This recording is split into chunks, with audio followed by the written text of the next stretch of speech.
कर्म वो फसल है जिस इंसान को हर हाल में काटना पड़ता है। इसलिए हमेशा अच्छा बीज बोए ताकि फसल अच्छी हो। और जिंदगी की फसल अच्छी हो इसके लिए जरूरी है कि आप खुद पर विश्वास करें, जिंदगी से प्यार करें, दिल खोल कर जिए और जिंदगी से कहें लव यू जिंदगी। नमस्कार, मैं हूं आपके साथ अमृता चौरसिया।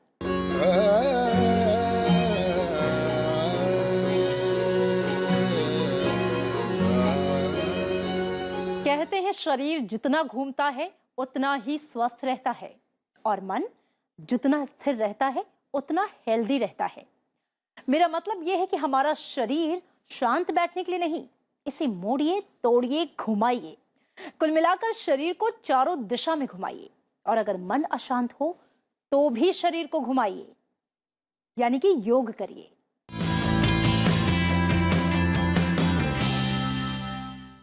नमस्कार, मोरारजी देसाई राष्ट्रीय योग संस्थान की तरफ से मैं नीतू आप सभी का एक बार फिर से स्वागत करती हूँ। आज हम बात करने वाले हैं तनाव यानी स्ट्रेस के बारे में।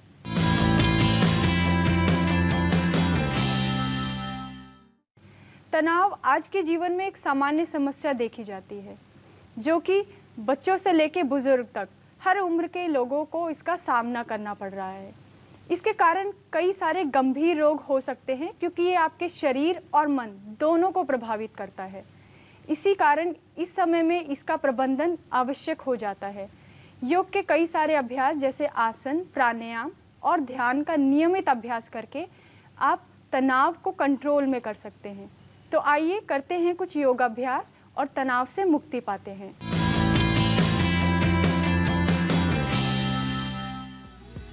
पहला अभ्यास अर्ध उष्ट्रासन। अर्ध उष्ट्रासन के अभ्यास के लिए वज्रासन की स्थिति में बैठ जाएं।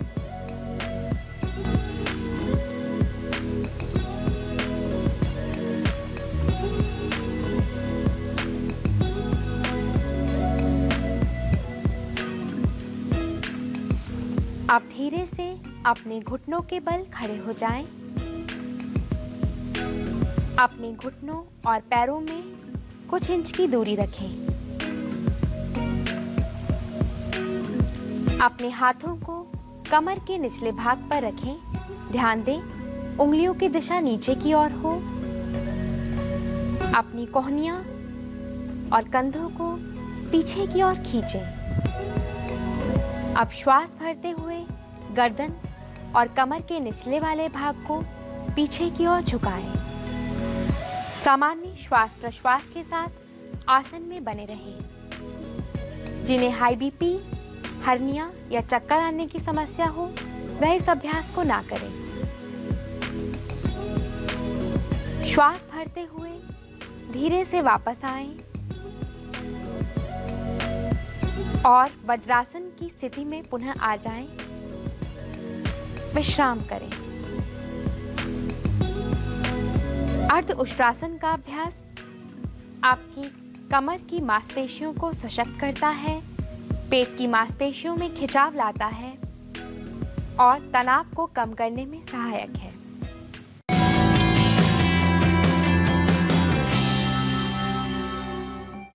अगला अभ्यास शशकासन। शशकासन के अभ्यास के लिए वज्रासन की स्थिति में ही अपने घुटनों को और जंघाओं को यथासंभव फैलाएं। अपने हाथों को दोनों घुटनों के बीच रखें।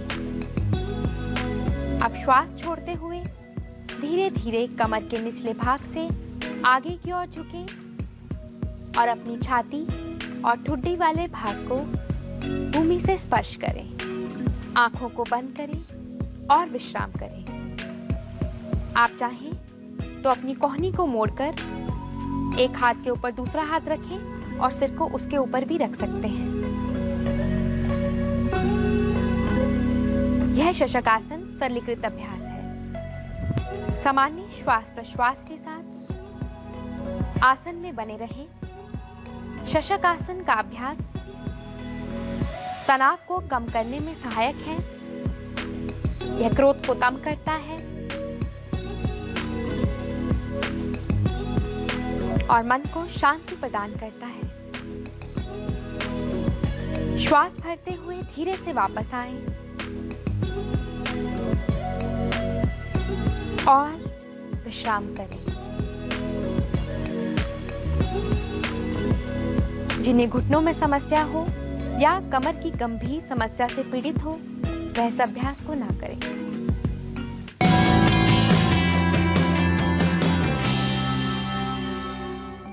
अगला अभ्यास भुजंगासन।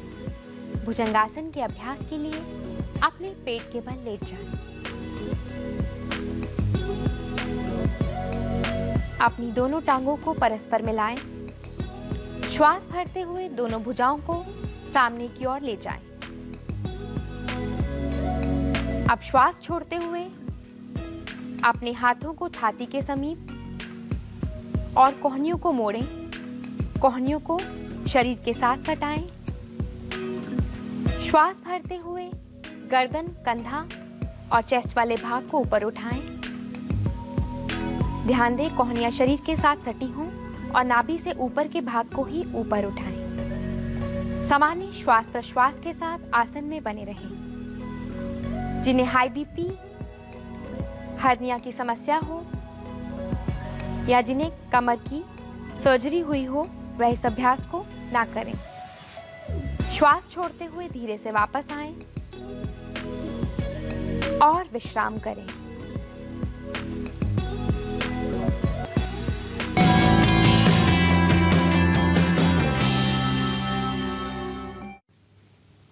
अगला अभ्यास बालासन। बालासन के अभ्यास के लिए मकर आसन की अवस्था में ही अपने बाएं हाथ को कमर के साथ पीछे की ओर सीधा करें। अपने दाएं हाथ की कोहनी को मोड़ें और हथेली को मुख के सामने जमीन पर लगाएं। सिर के बाएं हिस्से को भी जमीन से लगाएं। अपनी आंखें बंद रखें। अब अपने दाएं घुटने को आगे की तरफ मोड़ लें और पूरे पांव को जमीन पर लगा दें। दाएं पैर की एड़ी व पंजे का आगे वाला भाग जमीन से लगा हो।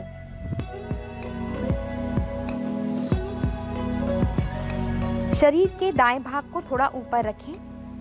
घुटने को कोहनी के समीप रखें।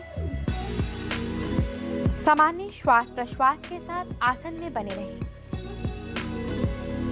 और विश्राम करें। बालासन का अभ्यास आपके मन को शांति प्रदान करता है, तनाव प्रबंधन में सहायक है।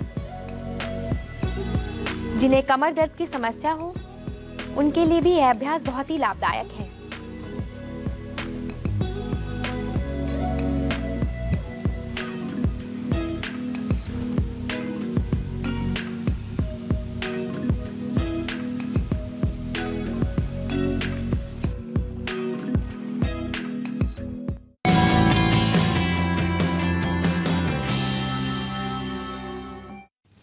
अगला अभ्यास अर्धहलासन।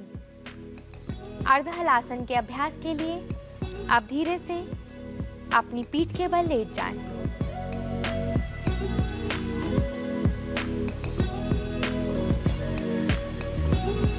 अपनी दोनों टांगों को मिलाएं।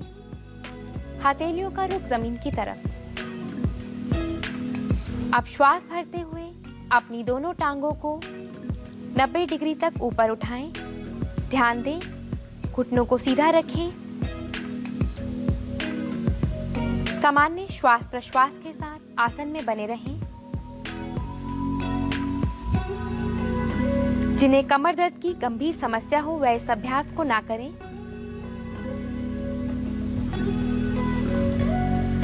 श्वास छोड़ते हुए धीरे धीरे वापस आएं।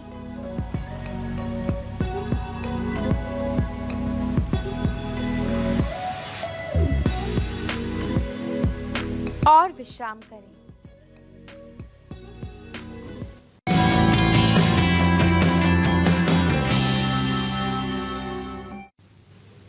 अगला अभ्यास भ्रामरी प्राणायाम।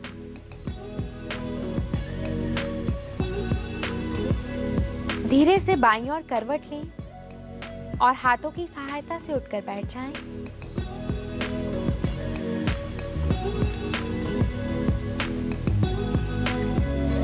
भ्रामरी प्राणायाम के अभ्यास के लिए सुखासन में बैठ जाएं।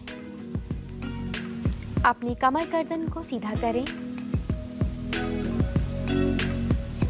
कंधों को गर्दन को शिथिल करें। आंखें कोमलता से बंद, दोनों हाथ ज्ञान मुद्रा में। आप लंबा गहरा श्वास लें। श्वास छोड़ते हुए भ्रमर के समान गुंजन करें। पूरा ध्यान ध्वनि पर।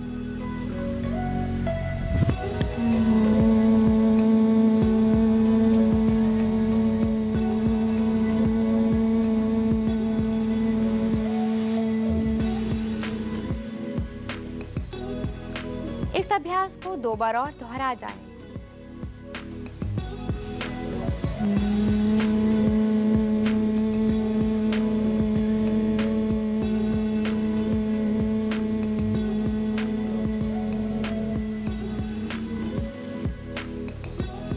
एक बार और।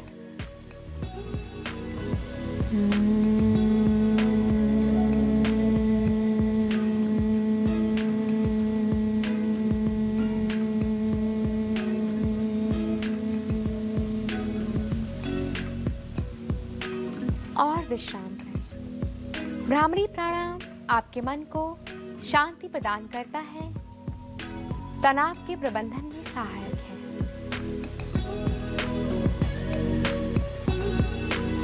यह योगाभ्यास तनाव प्रबंधन में लाभकारी है। धीरे से आंखें खोलें। धन्यवाद।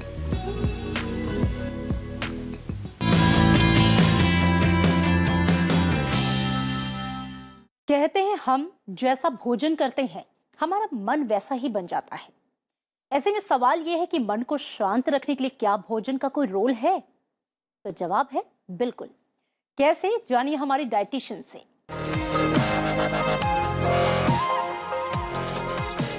आज हम बात करने वाले हैं स्ट्रेस पे। स्ट्रेस आजकल लोगों की जिंदगी का पार्ट बन गया है।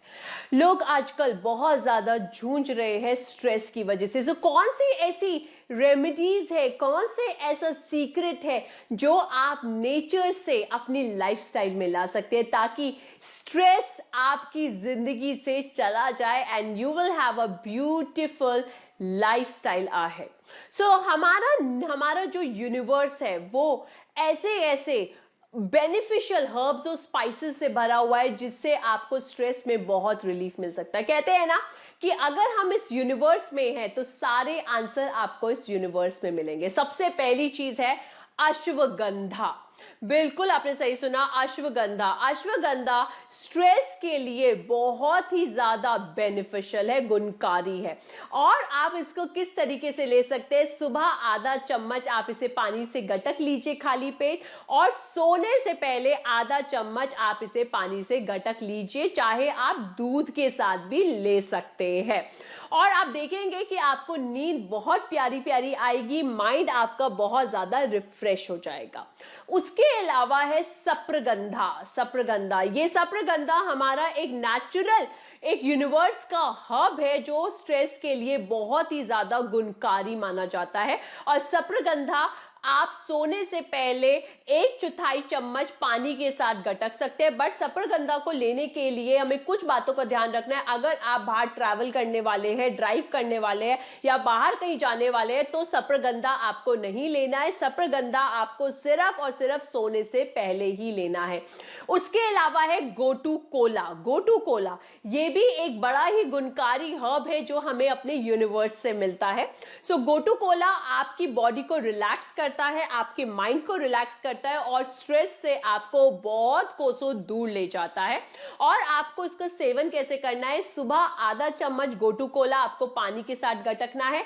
लंच के बाद आधा चम्मच आप इसे पानी से गटक लीजिए और आप देखेंगे इन तीनों चीजों को कंज्यूम करने के बाद स्ट्रेस आपसे बहुत ही दूर हो जाएगा। और उसके अलावा आपको अपने लाइफस्टाइल का, खाने पीने का भी बहुत ध्यान रखना है। और जैसे कि मैं हमेशा बोलती हूं, आपको अपने वजन पर खासकर ध्यान रखना है, क्योंकि अगर आपका वजन ज्यादा होगा तो आपकी एसिडिटी की प्रॉब्लम, खट्टी डकारें, पेट फूला फूला रहना, ये भी स्ट्रेस का पार्ट हो सकता है। तो आपको वजन को भी कम करने में आपको जरूर ध्यान रखना है। और जैसे कि गोटू कोला आपको ना ही सिर्फ स्ट्रेस से दूर करेगा बट आपके वजन को कम करने में भी बहुत ज्यादा मददगारी साबित होगा। उसके अलावा हल्दी एक बहुत बड़ी ब्लेसिंग है जो हमें नेचर ने दी है। आप सुबह आधा चम्मच हल्दी का सेवन भी कर सकते हैं। रात को सोने से पहले हल्दी वाला दूध, उसमें अदरक डाल के भी आप ले सकते हैं और ये भी आपको स्ट्रेस से दूर करेगा। इतना ही नहीं, आप अपने घर में जितना हो सके जैस्मिन, लवेंडर जैसी फ्रेग्रेंस, खुशबू का ज्यादा से ज्यादा इस्तेमाल करें। लवेंडर जैसे परफ्यूम या डियोस का इस्तेमाल करें अपने कपड़ों के आसपास, अपने तकियों के आसपास लवेंडर फ्लावर का इस्तेमाल करें और आप देखेंगे स्ट्रेस आपसे कोसों दूर हो जाएगा and you will have a beautiful life ahead. तो एक बात तो साफ हो गई है कि अन्न का असर हमारे मन पर होता है और मन का असर हमारी मेंटल हेल्थ पर होता है। एक्चुअली जब शरीर को स्वस्थ रखने की बात की जाती है तो उसमें मन का स्वस्थ होना पहली शर्त है। आइए जानते हैं मेंटल हेल्थ से जुड़े कुछ खास टिप्स। आज हम बात कर रहे हैं सेपरेशन एंजाइटी की। मेरे पास एक बिटिया आई 18 साल की, जो जा रही है अपनी हायर स्टडीज़ के लिए बाहर, वो विदेश जा रही है और बहुत ही घबराई हुई है क्योंकि वो आज तक कभी अपने माँ बाप से कभी अलग नहीं रही। देखिए, जो मैं आपको नाम बताती हूँ अपने केसेस के, ये नाम बदल के बताती हूँ क्योंकि मुझे उनकी आइडेंटिटी को सेफ रखना है। तो ये जब मेरे पास आई श्रेया, तो बहुत ही घबराई हुई थी। अपने माँ बाप के साथ आई और उसके बाहर जाने को सिर्फ 4-5 दिन रह गए थे और वो बोली मुझे नहीं जाना, मैं कभी रही नहीं हूँ मम्मी पापा के बिना, मैं कैसे रहूँगी, मैं किसी को जानती नहीं हूँ, मैं स्विट्ज़रलैंड जा रही हूँ, मैं कभी पहले भी नहीं गई हूँ, मुझे पता नहीं कि और कैसे बच्चे होंगे, मुझे कैसे ट्रीट करेंगे। तो मैंने माँ बाप को बात करी, उन्हें बताया कि बेहतर रहेगा अगर वो जाके उसको छोड़ के आएँ और थोड़े दिन उसको सेटल कर सकें। ये बहुत ही नॉर्मल चीज़ें होती हैं कि जब बच्चा घर पहली बार छोड़ता है तो उसे सेपरेशन एंजाइटी हो जाती है, वो बहुत घबरा जाता है क्योंकि पहली बार बाहर निकलता है। चाहे ज़रूरी नहीं है बच्चा विदेश जा रहा हो, कहीं बच्चे एक शहर से दूसरे शहर पढ़ने जाते हैं। मेरे पास एक और केस आया था उदय का, वो जा रहा था इंजीनियरिंग करने, पटियाला जा रहा था वो, और उसे था कि मैं कभी गया ही नहीं उस शहर में, मैं किसी को जानता नहीं हूँ, कोई मेरा दोस्त बनेगा कि नहीं बनेगा, मेरे को खाना भी अब डिफरेंट खाना पड़ेगा। मुझे अच्छा लगता है जंक फूड खाना, बट वहाँ पे एक डिसिप्लिन होगा, वहाँ पे एक टाइमिंग होगी और वो मुझे उसका कायदा जो है वहाँ का कॉलेज का, वो मुझे फॉलो करना पड़ेगा। तो ये मैं बताना चाहती हूँ कि अगर बच्ची की आप सपोर्ट करें, उसको एक कंड्यूसिव एनवायरनमेंट दें और अगर आप जाके उस कॉलेज में या उस संस्था में जाके उसको रूबरू करवाएं टीचर्स के साथ और बच्चों के साथ, और एक बार अगर आप जाके उस कैंपस को देख लें बच्चे के साथ कि लाइब्रेरी कहाँ है, डाइनिंग एरिया कहाँ है, कहाँ पे आपकी क्लासेस हैं, कहाँ पे आपको रिक्रिएशन है, तो बच्चे के अंदर बहुत सारा कॉन्फिडेंस आ जाता है। उसे लगता है कि ठीक है अब मैं सेटल हो रहा हूँ। तो ये सेपरेशन एंजाइटी बहुत कॉमन होती है। इसका ये मतलब नहीं है कि बच्चा आपका ज़िद कर रहा है या तंग कर रहा है या आपको परेशान कर रहा है, सचमुच उसे इमोशनल और मेंटल हेल्थ इश्यूज हो रहे हैं। सेपरेशन एंजाइटी किसी भी एज ग्रुप में हो सकती है, ज़रूरी नहीं है जो बच्चे जा रहे हैं बोर्डिंग स्कूल उन्हीं के अंदर सेपरेशन एंजाइटी आए। सेपरेशन एंजाइटी तब भी हो सकती है कि जब आपका नया जॉब लगता है दूसरे शहर में और फिर आप घबराते हैं कि कोई आपका दोस्त बनेगा कि नहीं, या वहाँ का कैसा वातावरण होगा, वहाँ के रेस्टोरेंट कैसे होंगे, वहाँ के आप कहाँ ड्राई क्लीनर के पास जाएंगे, कहाँ पार्लर के पास जाएंगे, कौन सा पार्लर आपको मिलेगा वहाँ पे जाने के लिए। तो बहुत सारी चीज़ों से जहाँ आप यूज्ड टू होते हैं एक तरह की ज़िंदगी व्यतीत करना और वहाँ से अपरूट करा जाए तो कई बार सेपरेशन एंजाइटी हो जाती है। कई लड़कियों को सेपरेशन एंजाइटी हो जाती है शादी के बाद, क्योंकि वो कभी अपनी फैमिली से दूर ही नहीं गई, अब वो नई जगह में जाके बस रही हैं, तो उनको भी बहुत सारी घबराहट हो जाती है, बेचैनी हो जाती है, डर लगता है, वो रोने लग जाती हैं कभी। तो ये अगर हम चीज़ें ध्यान रखें कि ये सेपरेशन एंजाइटी हो रही है तो हम एक दूसरे की सपोर्ट कर पाएंगे और हेल्प कर पाएंगे। छोटी सी जिंदगी है, हंस कर जियो। उदासी में क्या रखा है, मुस्कुरा कर जियो। अपने लिए ना सही, अपनों के लिए जियो और जिंदगी से कहो लव यू जिंदगी।